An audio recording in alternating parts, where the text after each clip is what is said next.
Welcome to Sex on the Floor podcast. This podcast was created to help educate the public about problems with sex and intimacy and how this is tied to both physical and mental aspects. Hosted by myself, Dr. Molly Hart, a passionate pelvic floor physical therapist and owner of Pelvic Balance Physical Therapy, and by Dr. Katie Schubert, a phenomenal sex therapist and owner of Cypress Wellness Center. We are here to have a good time. We're here to keep it real with you all and to educate along the way. I'm so excited for you to join us. We strive to help many relationships prosper in fun, safe, and healthy intimacy. While listening to the show, please remember that this information is not meant to diagnose or treat any medical conditions. Please speak with your medical provider for all things related to your healthcare.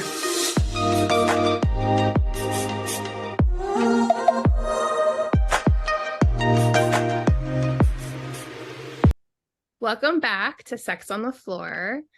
I'm Dr. Katie Schubert, and this is Dr. Molly Hart. And today we are interviewing Suzanne Gunderson. She is an advanced TRE practitioner, a somatic experiencing practitioner. She's also an expert on polyvagal theory and does loads of trauma-informed therapy. So if you don't know anything about what I just said, she is here to talk about what all of those things mean and what kinds of clients she works with and who might benefit from her knowledge. Yeah. Welcome. Thanks for being here with us today. Oh yeah, I'm excited. Thank you.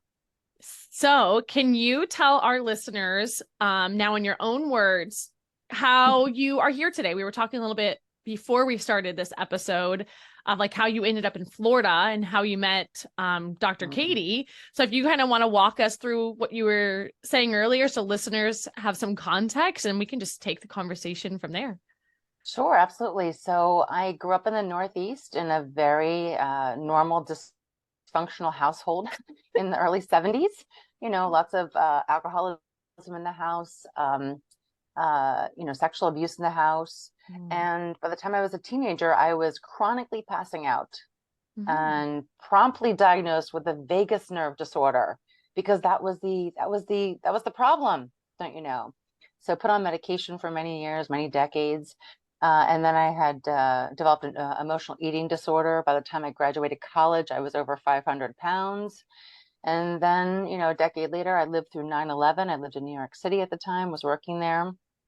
And the year after that, I decided, okay, there was something about needing to slow down. So I moved to Florida and started to find some holistic approaches as opposed to the Western ones that I had been working with for so many years, and started to unravel a lot of my stress.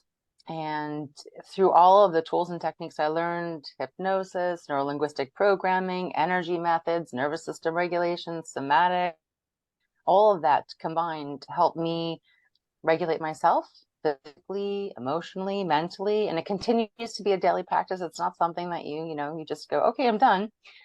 And with that, I'm a natural teacher. So alongside of my monster corporate career that I had at Hewlett Packard, I created a small business. And if anybody wanted help, then they could come to me.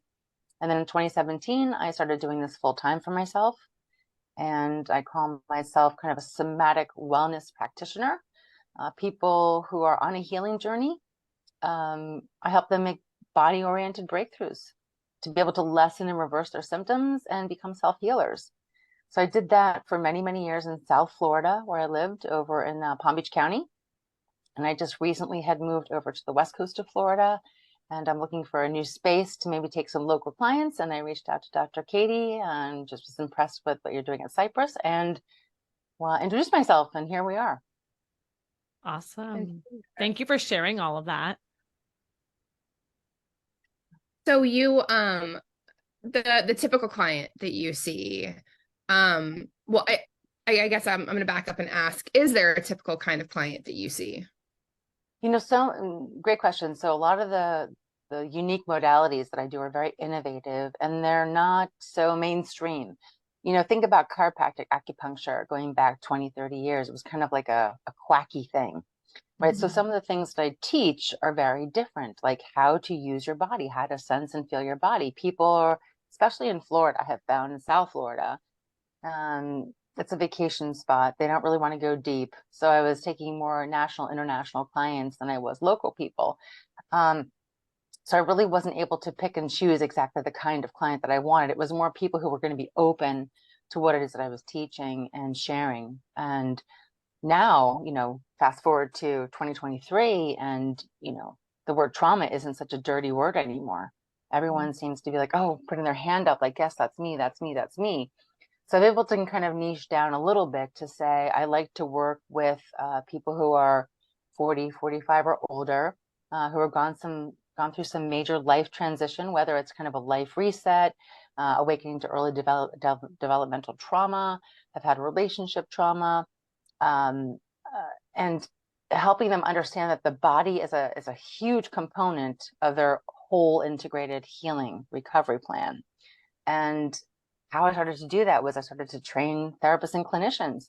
I studied the polyvagal theory 15 years ago and was just the geek in the front row of every neuroscience, conference across the country, and just loved that work and found a way to kind of effortlessly translate it to that therapist clinician community. And once I shared with them the value of it and they were no longer threatened by including the body as a part of the solution, then I was able to work with them on a kind of care program for those kinds of clients. So yeah, I work with a lot of divorced people, a lot of people who have addictions or eating disorders, any kind of significant chronic stress disorder, immune issues. Anybody with PTSD, the trauma release work that I do is very, very well aligned with, police officers, veterans, Army, anybody who's dealing with a high level of stress and overwhelm on a daily basis. Because everything that I teach is self-use, it's self-activated. Once you learn how to befriend your body and build rapport with your body, then you can really start to have it be a part of your daily living and no longer be kind of taking that overwhelm and burying it inside. Can you talk a little bit about the polyvagal theory? Sure. It's the science of your body's nervous system, which is just the manager of all your body systems, and how it helps you understand what's happening in your body in the face of threat. So very, very simply, if you imagined a bell curve, right, kind of a sloping, from the bottom all the way to the top, kind of a bell curve. At the bottom of the bell curve is kind of what I call the green zone of your nervous system, where we've got that rest and digest, parasympathetic, ventral vagal for the technical people, social engagement part of our nervous system. It's where we feel joy and curiosity and relaxation. It's where our body is the only state our body can recover. It's in that green zone. Sadly, we live in a low-grade chronic stress, which is if you left that state of that green zone and you moved up to kind of a yellow state, you'd be in something called the sympathetic nervous system, which is more where your body is mobilized, it's activated, it's turned on, it's trying to defend threat, literally defend threat by kicking, punching. If you cannot resolve that and the body just gets exhausted and overwhelmed, you get to the top of that bell curve, and that's kind of the red zone. And that's where we freeze. That's where we become kind of functional, moving people in the world, but yet we've got depression, or we wobble between freeze and fight, flight, that's sympathetic. So the top of the bell curve is the parasympathetic nervous system as well, but it's the part where we shut down. It's the part that we can't do anything about our stress. Yeah. So what goes up must come down, right? So polyvagal, is the science of understanding that our body has this amazing stress response that is developed over, millions of years. Back our most ancient strategy is at the top of that stress response, where we freeze as a survival strategy. Yeah. And then we grew into being amphibians, and we had, arms and legs, and we could fight, flight, and that's the sympathetic. So that's the more recent millions of years ago survival strategy. And now the green zone is our most modern survival strategy. This is where we have a myelinated vagus that connects our heart and our face to be able to connect with another mammal, hopefully human, mostly dogs and cats these days, because people, are finding more trust, consistent trust in in that animal community.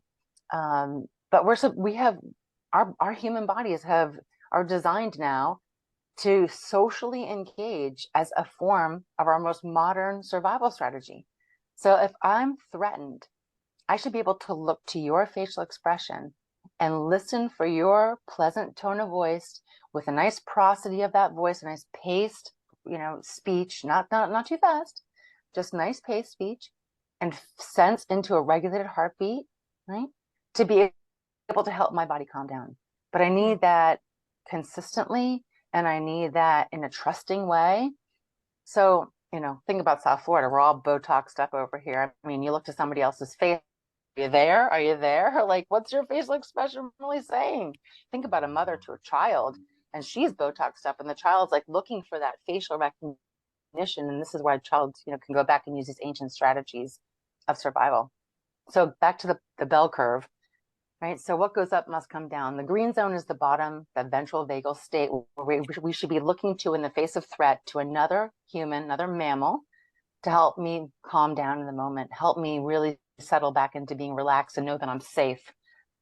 But when I don't have that in a consistent, trusting, safe way, I'm going to go up into that sympathetic fight flight. And some people get stuck there. These are people who are anxious, people who are angry, people who are constantly charged up. And then we get addicted to that chemical concoction in the body where we just want to keep feeding that, keep fueling that. We need more and more and more of that. Or we could be at the top of that bell curve where we're just shut down. We're just functionally frozen. We're depressed. We're lost. We're hopeless, helpless. A lot of suicidality happens at the top of the bell curve. So polyvagal says you need to, start working on coming down. Now, if you're at the freeze zone, you've got to go through mobilization. You've got to go through fight flight. You can't just go from freeze to green, from red to green. You've got to go through all the stages. So I love teaching people who are in freeze kickboxing. Go kick and punch. Just start helping your body mobilize in that way. That way it practices the motion that the body wants to make. And then maybe get in touch with your anger. I'd rather you be angry than depressed. I'd rather you feel a little bit more of something alive in your body, like a temperature, or some kind of sweating or something that your body is doing, than be stuck in freeze. But everyone's body is different. And then you eventually can come into that ventral vagal green zone. And it's in that green zone that we really have to practice being well. If Dr. Bessel van der Kolk, he just says, it takes, the body needs deep and meaningful experiences to shift it out of where it's at. And then it takes practice to be well. It took us practice to be anxious. It took us practice to be depressed. It takes us practice to being well. So polyvagal really is just that theory of understanding that our body has this ancient strategy of survival, and that we've grown into as humans having a ventral vagal system, which is our most modern system in our nervous system, which is that myelinated vagus nerve. Think of it as a super highway. You might have a bumpy highway, and I might be a little anxious, a little angry, a little bit depressed, or a nice smooth out highway where it's sending appropriate messages of threat up to the rest of the upper part of the face and the brain and the body. And then we can survive more appropriately. We over catastrophize a lot of things because life is just coming at us like a freight train. There's just so much all the time. And then we're overstimulating ourselves all the time. We wake up to global awareness. Our body is just like, don't get out of bed. Yeah. Loving the fact when people break plans with us, we're like, oh, we're off the hook. I don't have to go out. I can just stay somewhat relaxed in my body. When we go up that bell curve, the first thing that happens to our body is our musculoskeletal system begins to contract and squeeze in. That's the first body system that gets affected by stress. Now, that stress could be a physical stress. It could be an emotional stress. It could be a mental stress. It could be a thought we think. And we squeeze in. And then the rest of the body systems get engaged. Maybe our cardio changes, our respiratory changes. Maybe our endocrine system launched some kind of hormone in our body. And now we're just kind of swimming in that reaction.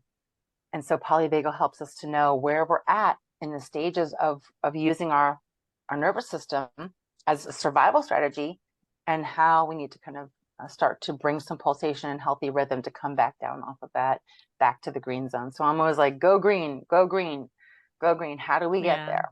How do we get there? And we can't skip the steps to get there. Katie, as you're talking. Oh yeah. Sorry. I was going to ask you. So as you're talking, it's so funny, as I talk to more professionals, you realize that we all actually have very similar training, but the terminology is what's different. Of course, my phone went off, even though I put it on do not disturb. So in like the physical therapy realm, what we teach is called pain neuroscience education, which is exactly what you just described. And so I was going to ask you, Katie, in like your training, I'm sure you were taught very similar things. I was just curious, what was it tagged as far as marketing goes? Marketing. I don't know. It's marketing. It really is like polyvagal theory, like who teaches it. For me, it's like Adrian Lowe and Lamar Lamosley in the PT realm have like really coined this pain neuroscience education. And so it's interesting as I learn more and more from other professionals, I'm like, we are learning a lot of similarities, different healthcare professionals. Absolutely. But the name behind the training and who like the person was, that's where things are different, which is cool. I'm like happy to hear this. I'm just learning to recognize certain terms and what that means to that professional. Well, so mental health therapists use polyvagal theory often. Okay. But as it was interesting because I was thinking of examples as you were talking, and one of the things we do at Cypress with a lot of our clients is by releasing, so getting the body activated to release emotions. And it's not necessarily, let me give you an example. So we actually just partnered with Smash Room. I'm so happy you did that, because I have a patient I just referred to do that. It's so cool. I love that. That's so cool. Where is that at? It's up in Largo. It's like 20 minutes from Cypress. He literally that was like part of his plan of care. I was like, you need to go, because he told me, he's like, I'm going to explode. And I was like, okay, that's okay, but let's do it in a way that is behaviorally acceptable. Yeah. So our therapists they're Smash coaches. So they're called in when clients or I guess whatever they call them, people come to Smashbox and say, hey, I want to do a smash, but I want it to be guided by a therapist. So our therapists go and do smashes. And it's really interesting because once the clients get going, smashing things, oftentimes the flood of emotion comes afterwards. So it sounds to me like, in terms of the polyvagal theory and what you were just explaining, they're coming down, right? They were frozen, they got their body activated, and then we saw the release of emotion that would bring them back down to closer to the green zone. So I mean, these are tactics that we all use in our services. We just do them in different ways. We're all aware that the brain and the body do this thing.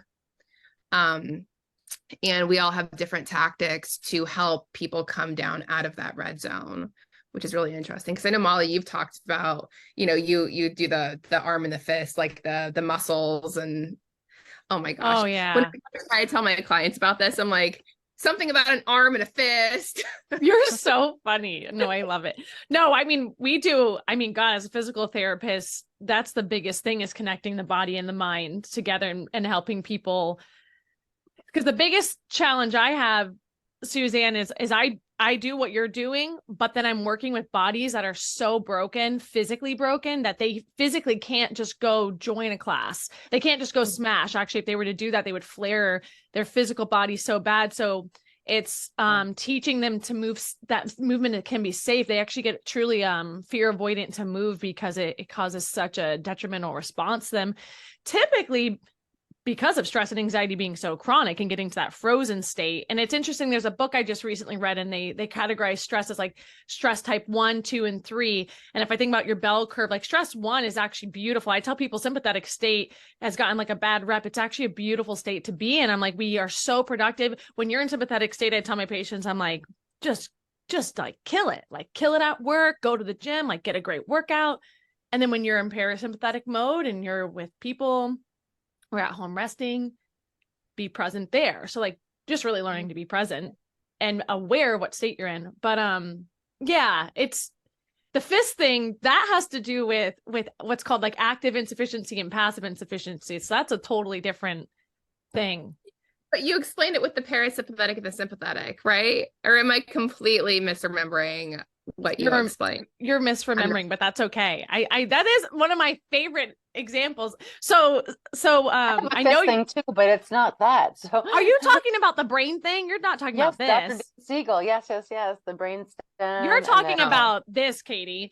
Okay, real quick for listeners. Let me just go there and we're gonna move on because it's not related. But so Suzanne had mentioned earlier, you know, how the body muscle tensions is one of the first signs that, and then actually one of the most typical first signs we see with stress and anxiety being high is actually GI shutdown. And so a lot of people start to have nausea, heartburn. A lot of times they'll have ulcers when they go get an endoscopy done. And they're like, I don't know why this is happening. And it's because of stress. So a lot of times stomach issues tend to be a very first sign that people aren't able to calm themselves. But the pelvic floor and the shoulders and the neck and the jaw are huge in that muscle guarding. So our big muscles guard and our postural muscles start to actually not guard as much. So we get a big imbalance. But the pelvic floor, unfortunately, we know this if you look at dogs, right? So if you look at a dog and they're stressed, they hunch and they tuck their tail. And so the research shows as humans, we do the same thing. And so what I was saying about the fist thing is what happens, why most people come to see me with pelvic floor dysfunction is because they're in that chronic stress state, like Suzanne was just mentioning, like stage 2, 3. But now they have bladder, bowel, sexual issues because the pelvic floor muscle is always on. It doesn't know how to turn off. Squeezed. Yeah. It's always on. So the example I give is if you take your forearm muscles, they do wrist flexion and finger flexion. And if you're all muscles in the body, when they're in a neutral midpoint state, they're really strong and awesome. So if you make a fist in neutral, feel how strong you are, like squeeze your finger. I do this with my patients. And I'm like, right now, you're either in 2 states when you have pelvic floor dysfunction. You're either really shortened, so this muscle's just been turned on forever, the pelvic floor. I said, now try to make a fist. You can't do it, and it actually hurts when you do that. So that's called active insufficiency, and that's where most of my patients are. And then this is passive insufficiency, so I'm lengthened, and I can't be strong. This is most of my postpartum mamas because the baby just stretched us all out. So I use that example as a way just to help them understand why their muscles are contributing to the shit show going on in their body. You know, going back to all the gut bowel kind of issues that happen with stress, think about when a baby is threatened. It starts to curl into that fetal position. Why? It's because most of the nerves that we have in our body are located in the psoas region of the body. So of course that muscle in the psoas, which is the muscle that's kind of in your abdomen, for people who don't know what the psoas is, it's the lower abdomen that kind of starts to contract and squeeze in. And what's below? Well, it's all your intestines. So of course, if you got that muscle squeezed down and your body's curling over like in a fetal position and you never release that squeeze, you're going to have some symptoms of whatever's trying to move through can't move through until you start to bring some rhythm and pulsation back to the body. In fact, why babies cry is to keep a rhythm and pulsation happening in that psoas. That way they don't lock down. But when they are not attuned to the way that they need to, and they cry and they are in stress more than not, then the body gets stuck in that position. So we find people who have IBS, a lot of gut health issues, have a lot of early developmental trauma. Or that psoas just kind of got locked in and shortened everything behind it. Yeah. Well, it's so sad to think about. But yeah, and also like in terms of like the somatic therapy, you know, not only is that the case, but when clients we see don't have any sense of what's going on in their body, they usually also have that early developmental trauma. Like if they're like, well, we always ask clients how they're feeling, like, what, I'm feeling angry. Well, where do you feel it in the body? I don't know what you're talking about. Like, what do you mean? Or, I'm feeling happy. Well, where do you feel that in the body? That question, like that question doesn't make sense to a lot of clients because they're so. Or they always answer it that it's in my head, and you're exactly. like, it's actually not. Exactly. But people are terrified to feel feelings. They just don't feel safe to experience feelings. Maybe they don't have safe co-regulation around them, consistent quality co-regulation. Yeah. I think it's too like a lack of training. I mean, if you grow up, we think about everything that we learn in the first 3 years of our life. It's the most important time frame of our life, 0 to 3. If you as a child were never taught a name of an emotion, number one, how do I recognize it? Number two, if most of the time you were taught, when I act emotionally dysregulated, I'm told to stop, I go to timeout, like I'm punished for it. Well, I'm going to start to really disconnect from that part of my body. So I think a lot of it too is just like their human brain, it doesn't know how to tap into that intuitive feeling because it was literally programmed out of them. Not that we can't get back there, but it takes work. I can't even, and think about how many kids are raised like that. Probably a lot, probably a majority. Oh, generations.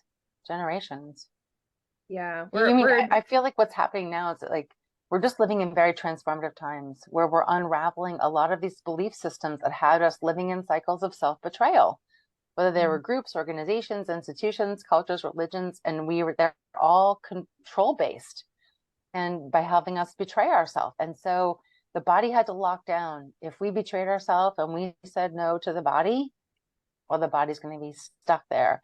And so now we're looking at all these things around us that we have subscribed to, groups, organizations, cultures, institutions, religions, jobs, friends, activities, and we're watching them dismantle in front of us to a certain degree.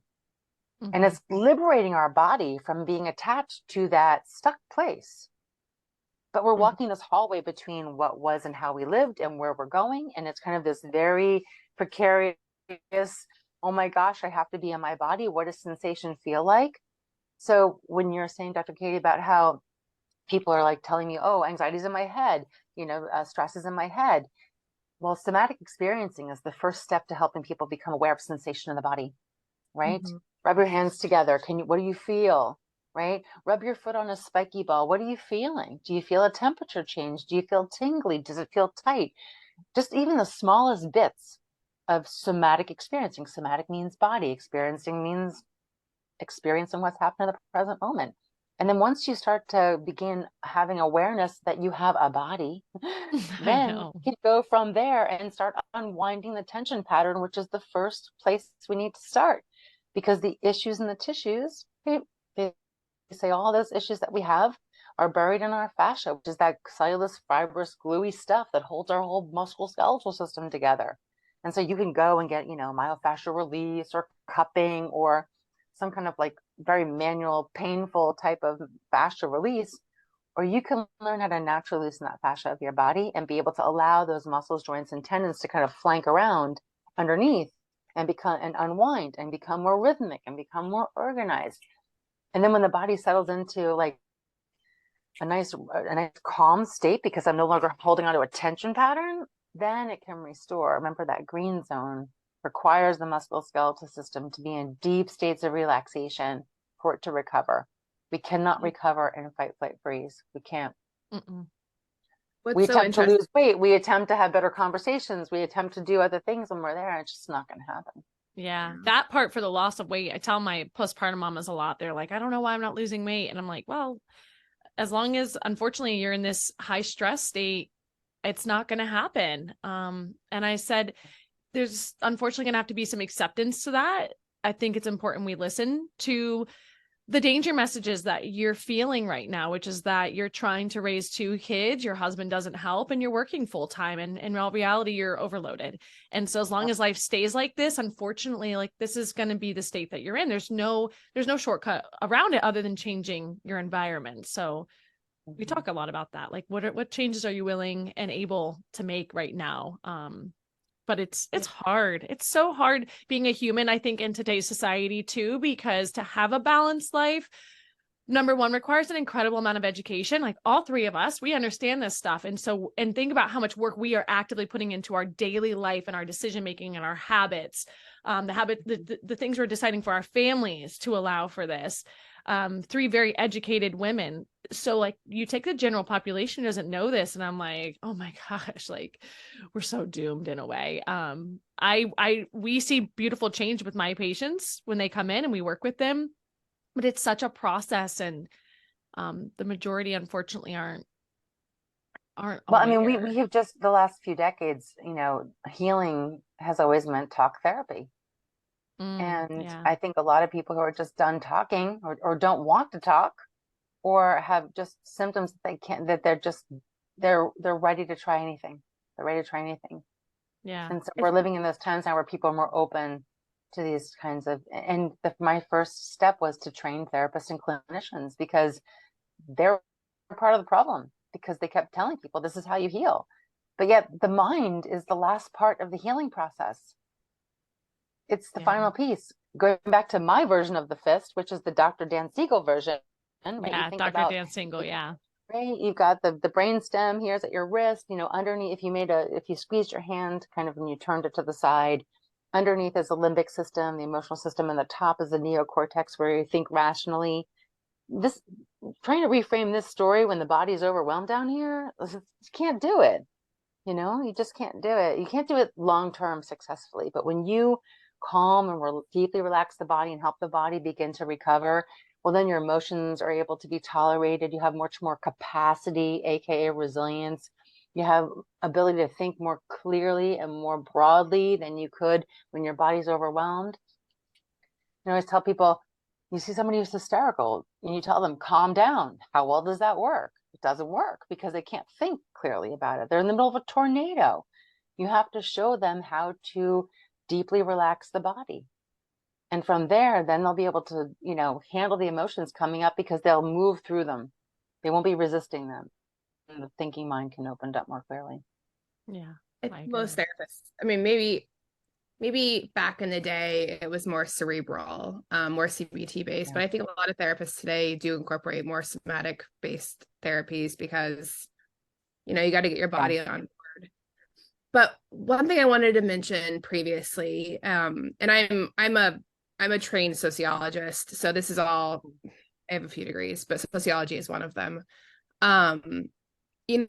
What's important to remember, I think that this might seem overwhelming to a lot of people who are listening. And I want to say that children naturally know how to do a lot of this, and our society corrupts them or damages them, or families of origin damage them. So I think what's really important,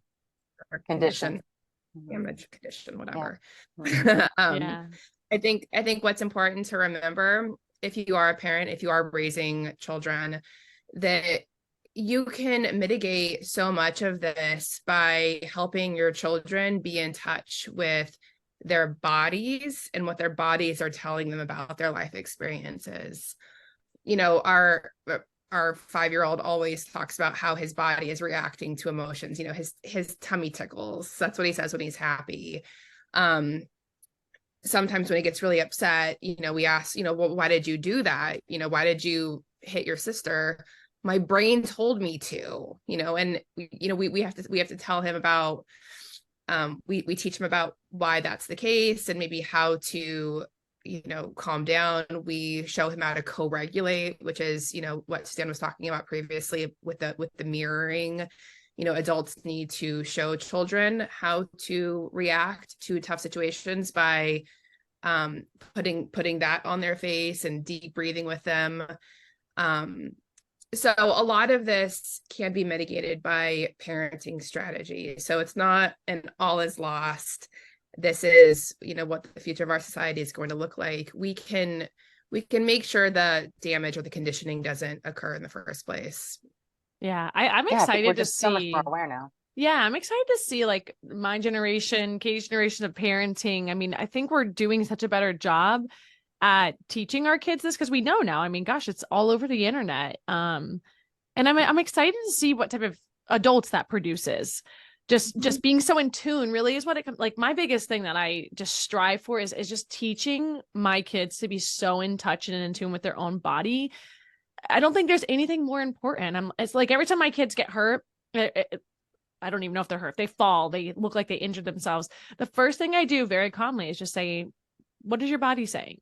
What does your body say right now? Is it hurt? Does it feel okay? Like, I'm just teaching them to check in. Like, don't look for my emotion. Don't look for other people's emotion of whether or not you are or not hurt. Like, check in.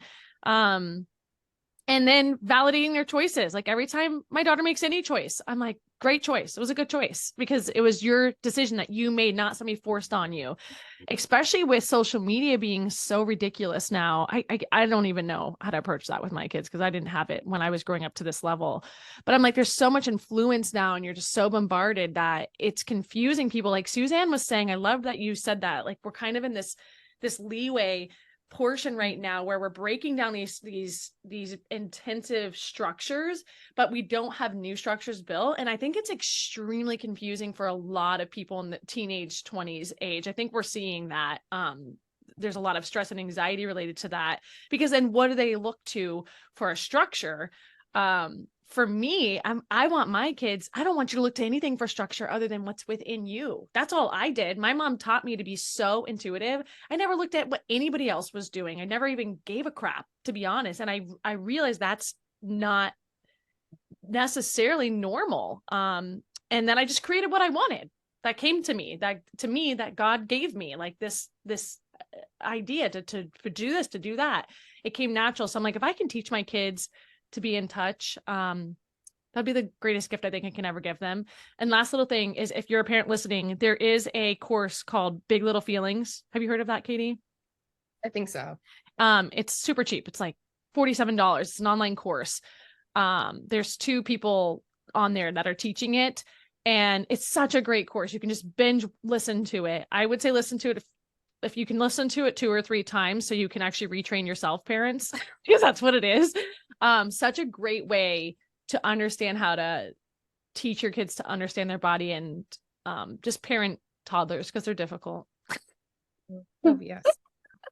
But it works. Like I listen to it. I love their teachings. You know, Dr. Stephen Porges in the polyvagal theory says that, you know, we need to help learn how to move fluidly through all of our human designed, you know, stress responses. We don't need to never be in sympathetic or parasympathetic freeze. There are times where those things are warranted. We just don't want to get stuck there. So how do we begin to harmonize the body and the brain together? Is you have to start sensing into the body. So it's so beautiful to hear both of you, you know, giving tools and tips to within your own families, you know, to honor what you might be experiencing in your body, like the tickle in the tummy, or, you know, how are we feeling today? To put those 2 pieces together, because it's really those impulses and urges that we're going to be directing our life by, like you, Dr. Molly, you know, just going, oh, I felt it and I went out and I did it. Most people don't feel it, so they don't feel that intuitive impulse. And when they do, they suppress it and they put it down. They suppress it. Just override, you know, it's the evolution of our thinking mind that has just like decapitated the head off the body, and the body is sitting here, to Dr. Bessel von Vanderkork's point, you know, keeping the score. So how do we put the head back on the body and harmonize these 2 things and then move fluidly through life, knowing that everything that we experience, when you said, hey, you know, good job, it was your choice. We have reactions to life and we have behaviors and thoughts and things, and they're all appropriate. We just don't want to get too much of something, enough of something else, or get stuck somewhere. You know, when I work with people, I say, look, you know, line up, you know, like 10 cans in front of you, and they're all equal size. So everything that belongs inside of you is welcomed in those matching sizes. We just don't want we don't want one to be a gallon size, the other one being a little tiny little can. So everything belongs. It's just, how do we move fluidly through those things? That's the transformative times we're living in, is how do we put that back together now that we're not being controlled by these external organizations and structures that existed to keep us all kind of safe in their own way. You know, nothing wrong with that. It's just, we're beyond that now.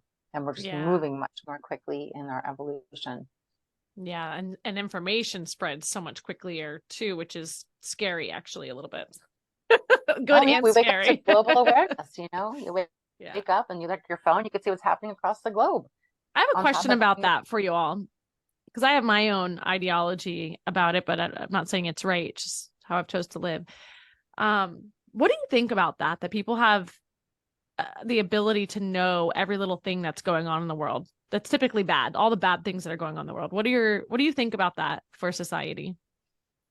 It could also be good things, right? Like medical advancements.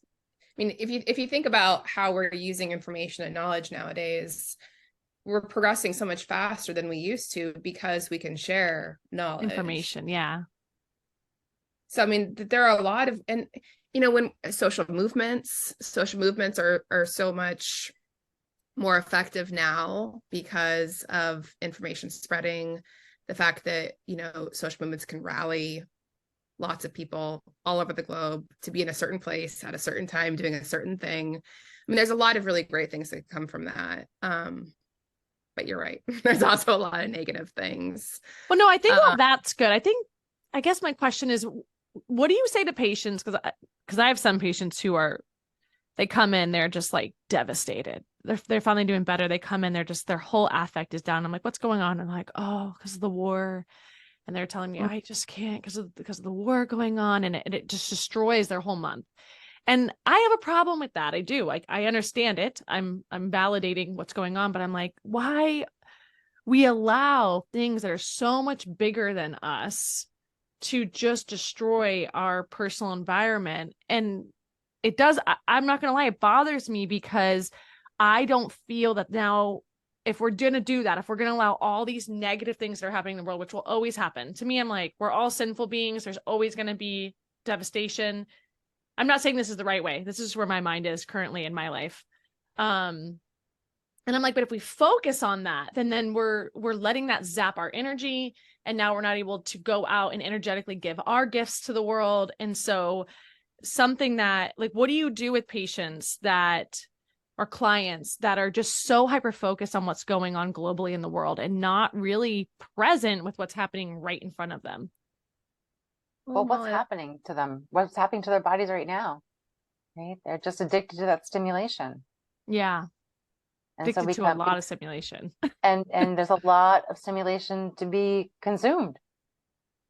Too much. Yeah. So much stimulation. And it's hard because it's literally these things like the phone, the TV, all these apps, they are designed to really maximize manipulating the human brain into being addicted to it. So I'm like, we're working with our clients to help with it, but I'm like, gosh, it's so frustrating. I do get frustrated by, well, I tell people, I think focus is the biggest skill of the future. I agree. Focus. And we don't have focus. We are conditioned to be disorganized and unfocused and shiny thing, squirrel, you know. We don't have to be labeled ADHD to be distracted. I mean, it's just, you get on the highway, you're distracted. Yeah. You know, how do you focus? So I think focus is the biggest skill. And you think people look at celebrities or pro athletes and say, well, how do they do it? Well, they've got a team of people that have supported them. Maybe they had a very nurturing co-regulatory scenario growing up. And so they were nurtured into this environment of being able to focus on what thing is that they want to do and have everybody else take care of the surrounding things. Yeah. And keep them conditioned to being able to be focused. That's our journey. I agree. I think that's one of the best skills you can learn in today's society. It's really having control over your human brain in all seriousness and not allowing it to just get distracted so easily, like this little squirrel brain, and then allowing yourself to stay focused on what is truly important and meaningful in life. But right now, in the meantime, we're just all little drug addicts. We just get the little dopamine hit, like, oh, we got a like, or I like this thing, and now I get to see the next thing. And it's like, we went from having, 4 TV channels in the 70s to having 50 channels. Then it was 800 channels. Now everybody is their own channel. You go to YouTube, Yeah. Everybody has their own channel. Dr. Katie, what are you thinking? I see you thinking. Oh, just, my approach would be to validate those concerns. Like I work with a lot of trans clients, and in the state of Florida, there are legislative policies going through that they're rightfully concerned about. There are a lot of people rightfully concerned about the war, and everything that's going on globally. So I think that, my job as a therapist is to validate those concerns. They're real, they're significant, even though they're not happening in the person's life right in front of them, right? They're experiencing it. And, ignorance is bliss. I wish that we could all live in our own little bubble and not have to think about what's happening globally, but we can't. And a lot of things will eventually affect what's right in front of us, like the trans clients that I mentioned and what's happening in Florida. Yeah. So I don't know. I think, it would be wonderful if people weren't overly concerned with what's happening around them, but it would do a lot of really positive things for their mental health and their physical health. But, Well, and to your point, Dr. Katie, I think there's a lot of people that are feeling deeply in these experiences of what's happening around the world, whereas the majority of the world isn't feeling for those experiences. Yeah. So it's really putting the burden on the feelers of the world to be able to process and transmute this, because they have the awareness of it. They're having the experience of it. So yeah, honor that experience and help them move through it the best way that they can, because the majority of the people who are knowing about it, they're not aware of it in the same way. They're not embodying it in the same way. So there's the healers of the world who are those feelers. Yeah, not always an easy place to be. No. No. I felt like there was something else I wanted to ask though, real quick. Well, maybe I don't have it, but there's something else that one of you two mentioned that I wanted to go over. That's okay. I lost it. Well, I wanted just to mention about trauma release exercises, TRE, the one modality that I do. It was created by Dr. David Berceli about 40 years ago. He is an international humanitarian, and he went to war-torn countries and was noticing the same reaction every body was having when they were hearing bombs go off, and that was to curl and squeeze in. And he noticed that people were locked in that position, and also in his study of the animal kingdom, noticing what happens naturally to animals after they survive threat is they find a safe place to go and literally shake off that threat from the musculoskeletal system. So he found a way to help people activate this involuntary neurogenic tremor mechanism of the body to help their body both unwind tension patterns from 10, 15, 20 years, however long ago that may be body, and rationalize that and bring it forward, as well as be able to keep the body knowing how to be flexible and elastic in the future if they are faced with any kind of future stresses. It's the judgment and opinion that our mind has about what people who people are when they shake. Oh, they're going to think we're lesser. They're going to think we're weak. We're going to think we have some kind of a disease like epilepsy or Parkinson's, and that's not okay because we survive through human connection. So we stop the body from having this very natural expression of this shaking. We seem to think it's okay when we see dogs shaking when they hear fireworks. And we go, oh, poor little dog, what's happening? Or big dog. Well, their body's staying elastic and flexible in the moment of that threat. That way they don't bury that fear in.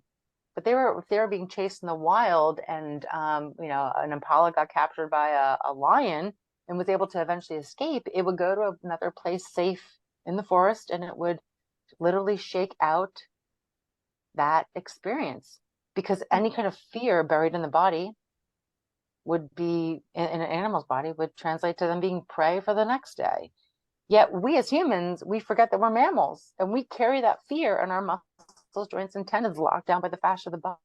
It helps us to activate this involuntary shaking mechanism. It's a vibrational quiver that helps to naturally loosen the fascia so that the tension patterns that exist in the muscles, joints, and tendons be able to flank around and unwind and settle the body into deep, deep, deep states of relaxation, which is that green zone, where the body then can all the other dysregulated nervous system systems, so that we can come back into lessening and reversing our experience of stress.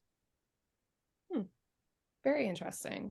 I love it. So that's the TRE that you're referring to. That's the TRE, yes. Okay. Somatic experiencing is kind of a prelude to TRE, because as I mentioned, you have to start to build rapport with your body for the sensations that it's experiencing. That way you go, oh my gosh, what's that? What's that? What's that? And instead of just like disassociating and checking out of your body, you have safe co-regulation with a practitioner, or maybe it's during a workshop, to say that's totally normal. You stick with it to your tolerance. We can take a break anytime. Then you continue to build that rapport with the body, deepening the connection with your body, and then you can tolerate it for 5 seconds, 10 seconds, 30 seconds. Look, I'm not against the meditation movement that's out there, but I think 99% of the people doing meditation are just in functional freeze, and they leave there and they're like, oh, well, that was just a nice break, but they just deepened that trauma in their body. I kind of agree with that. Tolerance. Most people don't have a tolerance to be in their body for 5 or 10 seconds. And so I congratulate people when they're up to 30 seconds or a minute. I'm like, that's great. Keep going, keep going. I truly believe there's the people who kind of live hard and fast through life. They're kind of people that were thrown in the middle of the pool. They don't know how to swim. they clung onto the edge of the pool. They're holding on with white knuckles, and they're just like, they just live that way. They're like, I got this. And you look at them and you go, oh, you're so strong. And I'm like, can you swim across the pool? Can you? Can you get to the middle part where you're like, oh my gosh, can I float? Can I go underwater? What do I need to do here? That's resilience and capacity. So when you start to get more connected to your body, help it deep, you build that capacity. Resilience is a big word right now. I like to use capacity. That capacity for whatever's coming at you. So you can be a shock absorber to life. It comes at you and you can be elastic and flexible. You know when to go underwater, you know when to float, you know when to swim, and that's how you get across the pool. And you're not just gripping onto the edge of the pool for dear life.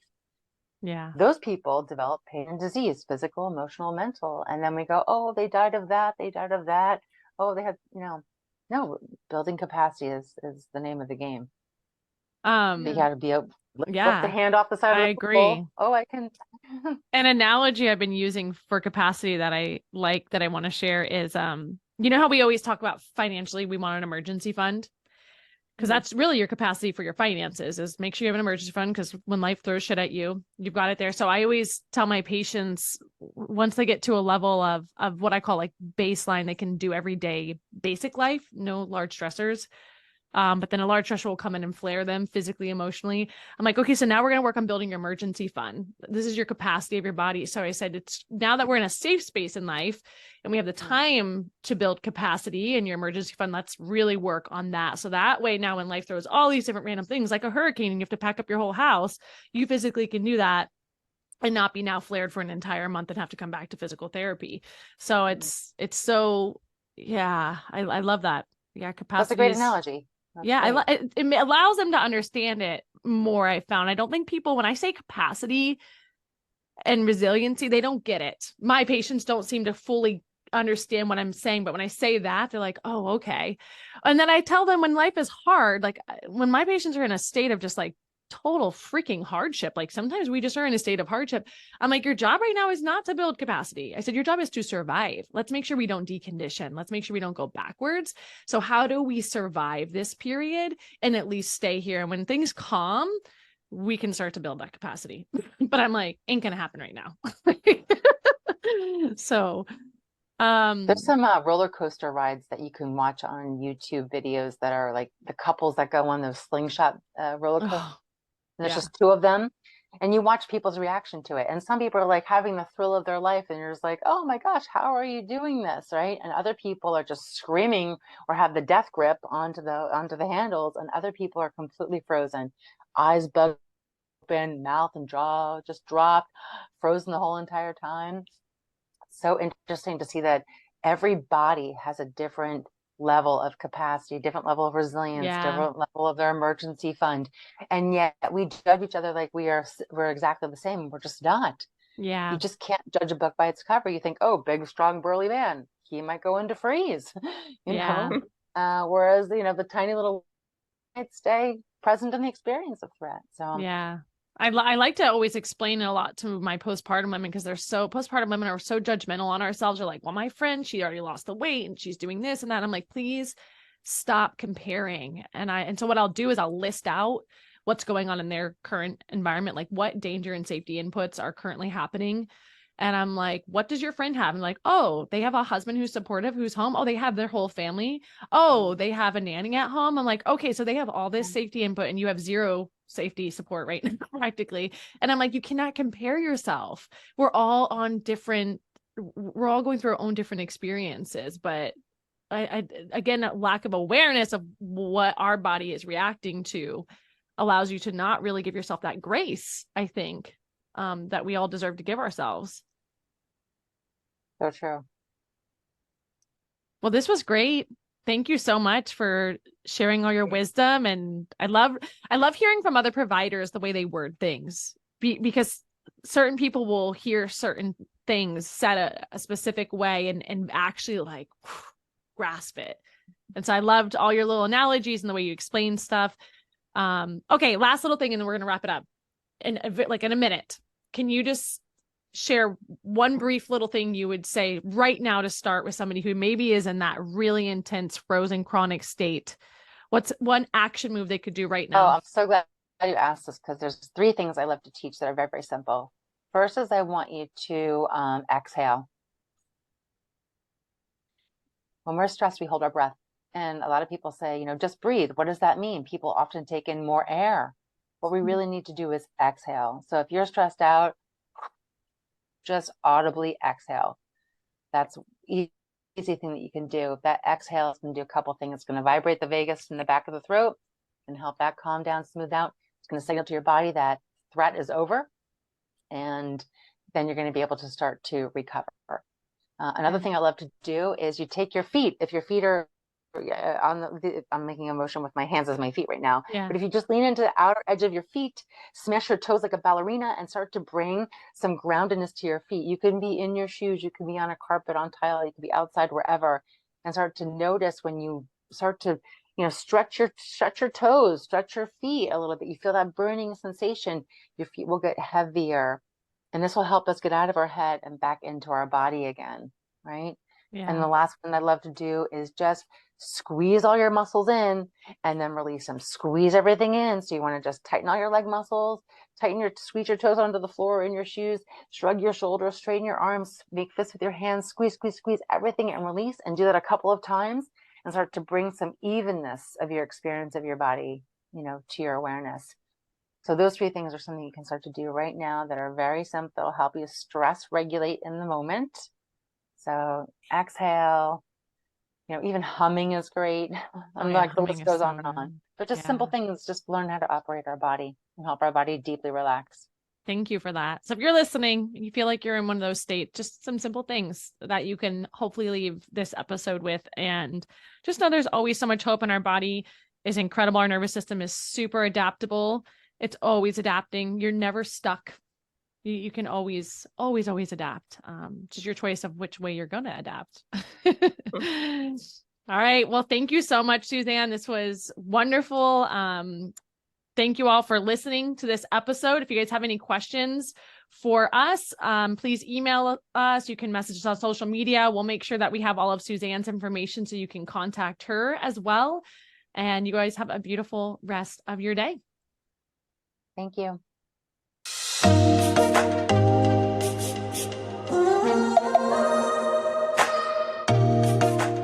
We are Dr. Molly Hart and Dr. Katie Schubert, and you've been listening to Sex on the Floor podcast.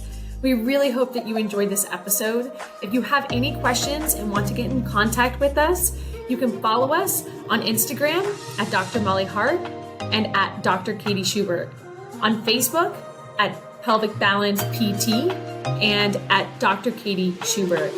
And for more information about us on our websites, you can find us at pelvicbalancept.com and at drkatieschubert.com.